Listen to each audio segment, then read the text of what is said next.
আসিয়া রাদিয়াল্লাহু তাআলা আনহা আলাইহাস সালাম, ফেরাউনের স্ত্রী। এই মহিলা অনেক দামি মহিলা, মুসা আলাইহিস সালামের পালক মা। সুবহানাল্লাহ পড়েন। নিজের সন্তান ছিল না, সাইয়েদনা মুসা আলাইহিস সালামকে মায়ের মতো লালন পালন করেছেন। গোপনে গোপনে মুসা আলাইহিস সালামের উপর ঈমান এনেছেন।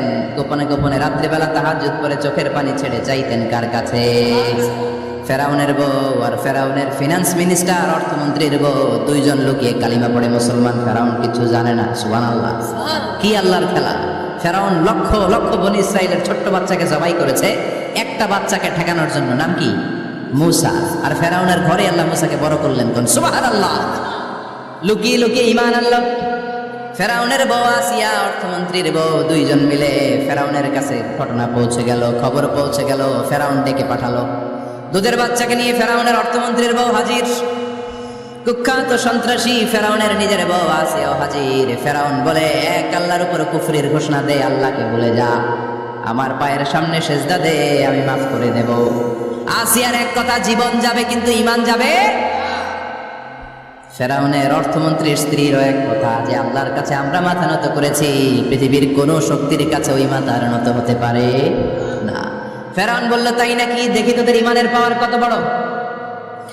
অর্ডার করলো বিশাল বড় পাতিল নিয়ে আসো, কড়াই নিয়ে আসো, কড়াই ভর্তি তেল গরম করতে শুরু করো। টকবক টকবক করে কড়াইয়ের মধ্যে গরম তেল। ফেরাউন বলে, অর্থমন্ত্রীর স্ত্রী, তোমারে অনেক ভালো জানতাম, এখনই আমার পায়ের সামনে সেজদায় লুটিয়ে পড়ো, আল্লাহরে ছাড়ো, আমি তোরে ছেড়ে দেব। অর্থমন্ত্রীর বউ বলে, এত সোজা না। সুবহানাল্লাহ বলে।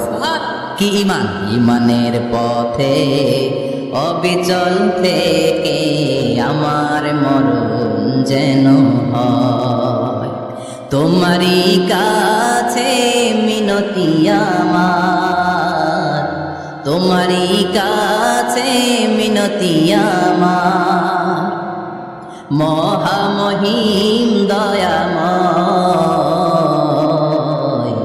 ঈমানের পথে অবিচল থেকে আমার মরণ যেন হয়। পড়েন আমি, আবার পড়েন আমি। এক কথা, আল্লাহর সামনে মাথা নত করেছি, কারোর সামনে করব না। ফেরাউন অর্ডার দিল, এই মহিলার দুধের বাচ্চাটারে টান দিয়া টকবক তেলের মধ্যে, কড়াইয়ের মধ্যে গরম তেলের মধ্যে ছেড়ে দে। মায়ের চোখের সামনে দুধের বাচ্চাকে গরম তেলের মধ্যে ছাড়ে। হিসাবটা কি সহজ নাকি? কথা বলেন। চিৎকার দিয়ে মা কেঁদে ওঠে, ছেড়ে দাও। ফেরাউনের নির্দয় অন্তরে দয়া হয় না। দুধের বাচ্চাটারে তেলের মধ্যে ছেড়ে দেওয়ার পরে মুহূর্তের মধ্যে ছেলেটা রোস্ট হয়ে যায়।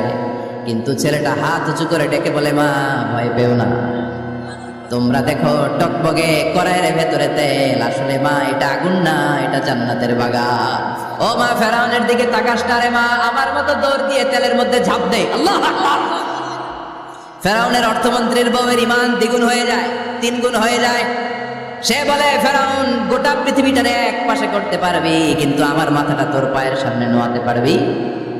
ফেরাউনের অর্থমন্ত্রীর ওই স্ত্রীকে বাচ্চার পরে ওই তেলের মধ্যে ঢেলে দেওয়া হলো। ওই মহিলাটাও রোস্ট হয়ে যায়। বাকি রইল ফেরাউনের বউ আসিয়া।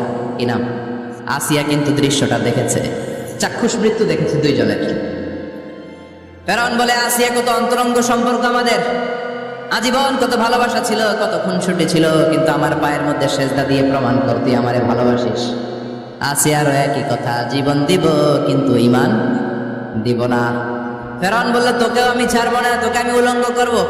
হাজার হাজার মানুষের সামনে আসিয়ার কাপড় টেনে নেওয়া হলো, তক্তার মধ্যে শুইয়ে তক্তার মধ্যে হাতে পায়ে পেরেক মারা হলো।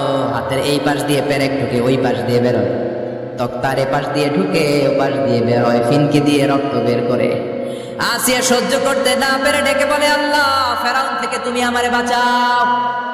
এই দোয়াটা সূরাতুত তাহরিমে আল্লাহ সরাসরি কোট করেছেন, রব্বিবনিলি ইনদাকা বাইতান ফিল জান্নাহ, ও আল্লাহ মালিক, তোমার পাশে জান্নাতে একটা ঘর বানায়া দিও। এরকম একটা সঙ্গীত আছে না নাই?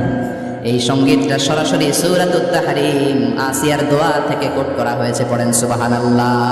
মালিক তুমি জান্নাতে, তোমার পাশে আমায় একটি ঘর বানিয়ে দিও, একটি ঘর বানিয়ে দিও, সে বিভীষিকাময় মহাদিনে তোমার বেশি করে নিও মালিক তুমি জান্নাতে তোমার পাশে আমায় একটি ঘর বানিয়ে দিও, একটি ঘর বানিয়ে দিও। আল্লাহু আকবার। সেই 5000 বছর আগের দোয়া আজও আমরা তাফসীর মাহফিলে গান বানিয়ে বলি। 5000 বছর আগের কথা আজও আমরা কোরআনের আয়াত হিসেবে পড়ি। আল্লাহু আকবার। কি মকবুল হয়েছেন মহিলাটা আল্লাহর দরবারে। আল্লাহরে বললেন, আল্লাহ শুধু তোমার ইবাদতের কারণে আজকে আমার এমন দশা উলঙ্গ হওয়া লাগলো, আমার হাতে পায়ে পেরেক ঠোকা হলো। আল্লাহ এখন গরম তেলের মধ্যে ছেড়ে দেয়া হবে, তুমি বাঁচাও। আল্লাহ বললেন, জিব্রাইল আমার জান্নাত আরে আসিয়ার চোখের সামনে তুলে ধর। আমার আসিয়া দুনিয়ার বুকে থেকে এই জান্নাত দেখে দেখে আমার মেহমান হয়ে আমার কাছে আসবে। আসিয়াকেও গরম তেলের মধ্যে ফেলে দেয়া হলো। দুনিয়ার বুকে থেকে জান্নাতের নমুনাটা দেখতে দেখতে সাইয়েদাতুনা আসিয়া আল্লাহর কাছে চলে গেলেন। পড়েন আল্লাহু আকবার। এজন্য ঈমানের পথে অবিচল থেকে আমার মরণ যেন হয়। পড়েন আমিন। তাহলে আসিয়ার জীবনী থেকে আমার মায়েদের জন্য শিক্ষা হলো, ঈমান ছাড়া যাবে না, বেঈমান হয়ে মরা যাবে না, মাজারে গিয়ে মুশরিকাদের কাতারে নাম তোলা যাবে। ওই মায়েরা ঈমান কেমন করে রক্ষা করবেন? ঈমান কত বড় দামি জিনিস। ঈমান একজন নারীর মর্যাদা আল্লাহর কাছে কত বাড়িয়ে তোলে। আসিয়ার জীবনে শিক্ষাটা আছে না নাই? কথা কম বোঝা যায়, বোঝা যায়। আসিয়ার জীবনী থেকে আমরা কি শিখলাম? ঈমান রক্ষা করতে হবে। জীবন যাবে, ঈমান যাবে, জীবন যাবে, ঈমান যাবে।